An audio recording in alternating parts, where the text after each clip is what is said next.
Genèse 47.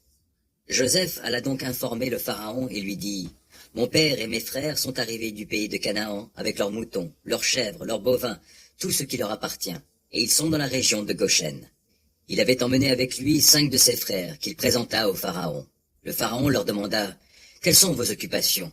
Ils répondirent, « Tes serviteurs sont bergers comme l'étaient nos ancêtres. » Ils ajoutèrent, « Nous sommes venus séjourner dans le pays, car la famine sévit durement au pays de Canaan, et il n'y a plus de pâturage pour les troupeaux de tes serviteurs là-bas.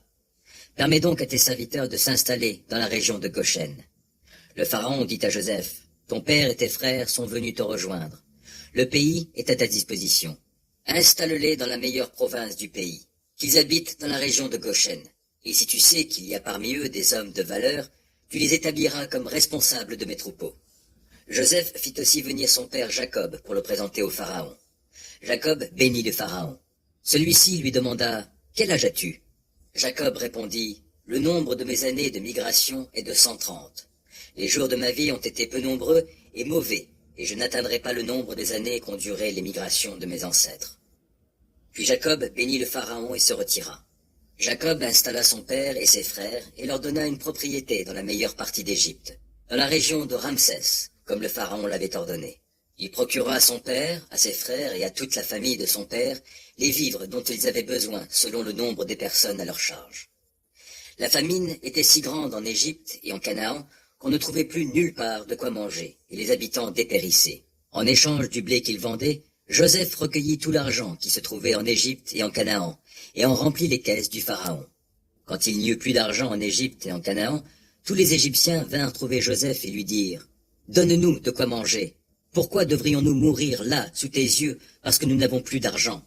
Joseph répondit, « Si vous n'avez plus d'argent, donnez-moi votre bétail, et je vous fournirai de la nourriture en échange de vos troupeaux. » Ils amenèrent donc leur bétail à Joseph, qui leur donna de quoi manger en échange de leurs chevaux, de leurs ânes et de leurs troupeaux de moutons, de chèvres et de bovins. Cette année-là, il leur assura la nourriture en échange de tous leurs troupeaux. L'année suivante, ils revinrent le trouver et lui dirent, « Mon Seigneur n'est pas sans savoir que nous n'avons plus d'argent. Nos troupeaux appartiennent à mon Seigneur. Nous n'avons plus rien à présenter à mon Seigneur que nos corps et nos terres. Pourquoi péririons-nous là, sous tes yeux, nous et nos terres? Achète-nous avec nos terres en échange de vivres, et nous deviendrons avec nos terres esclaves du Pharaon. Donne-nous aussi du grain à semer pour que nous puissions survivre au lieu de mourir, et que notre terre ne devienne pas un désert. » Alors Joseph acquit toutes les terres d'Égypte pour le compte du Pharaon, car les Égyptiens vendirent chacun son champ, contraints par la famine, tant elle était rigoureuse. Ainsi le pays devint la propriété du Pharaon. Quant aux habitants, il les réduisit à l'esclavage, d'un bout à l'autre de l'Égypte. Les seules terres que Joseph n'acheta pas étaient celles des prêtres, car il existait un décret du Pharaon en leur faveur, et ils se nourrissaient de ce que le Pharaon leur fournissait. C'est pourquoi ils n'eurent pas à vendre leurs terres. Joseph dit au peuple, « Je vous ai acheté aujourd'hui, vous et vos terres, pour le compte du Pharaon.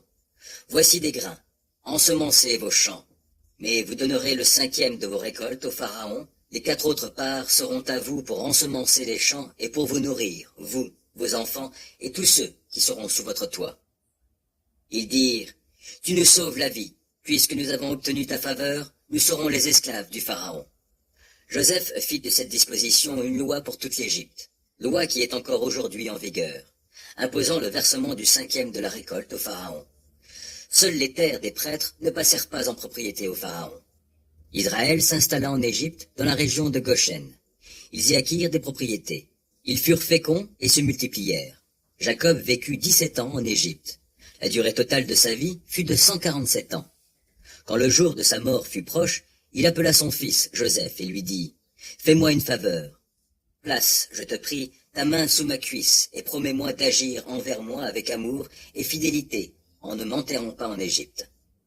Quand j'aurai rejoint mes ancêtres, tu me transporteras hors d'Égypte pour m'ensevelir dans leur tombeau. » Joseph dit, « J'agirai comme tu me l'as demandé. » Mais son père insista, « Jure-le-moi. » Et il le lui jura.